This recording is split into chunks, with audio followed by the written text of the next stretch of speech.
Hey everybody, I'm here today to show you and tell you how to empty the dirty water tank on a Tineco Floor One Vacuum. And this will be a tutorial, so let's get right into this instructional video. As you can see right here, this is a Tineco Floor One Vacuum, okay? And I'm gonna show you how to empty the dirty water tank. Now it's a vacuum, but it's a vacuum with like a wet feature, so it's like a mop slash vacuum. And that means that there's gonna be a dirty water tank and you're gonna empty it out. So first and foremost, this is the vacuum, this is the front of the vacuum with the head over here, and then this is the back of the vacuum over here. To get to the dirty water tank, you're going to want to look at the front of the vacuum. So we're looking at the front of the vacuum, the side with the head over here, okay? And on the front of the vacuum, you're going to see this sort of canister here, to like this cylinder area. Towards the bottom of the cylinder area is the dirty water tank. Now, emptying it is really, really simple. All that you want to do is take your fingers over here. There's going to be a little bit of like a handle.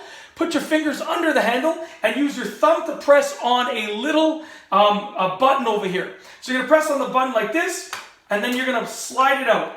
Now, as you can see over here, we have actually removed the dirty water tank. Now, I know what you're thinking, that's clean water. It's the dirty water tank. I just put some water in it just for the sake of showing you how to use it, okay?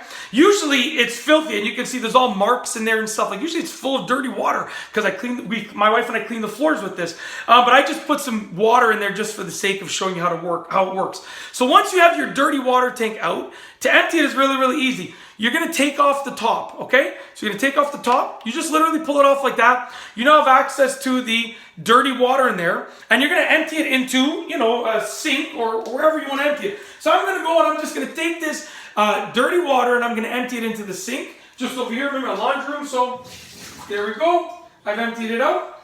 And as you can see over here, let me walk around. As you can see over here, I've now emptied the dirty water tank. There's no more dirty water in there. And you're just going to take this, you're going to put it back on. So literally just slides on. There you go. When it's on nicely, you're going to replace the dirty water tank. And the way you do that is by lining up the bottom first. And once it's in place, you just push the top in. Just like that. When you hear that click, you're good to go. And it's literally that simple. That is how to do it. And yeah, I have nothing else to say. Hopefully you enjoyed this tutorial. And that's it. If you like this video tutorial, please be sure to give it a thumbs up. Let me know what you think down below as a comment. And of course, be sure to subscribe for more good videos just like this one. And that's all I have for you today. Thanks for watching.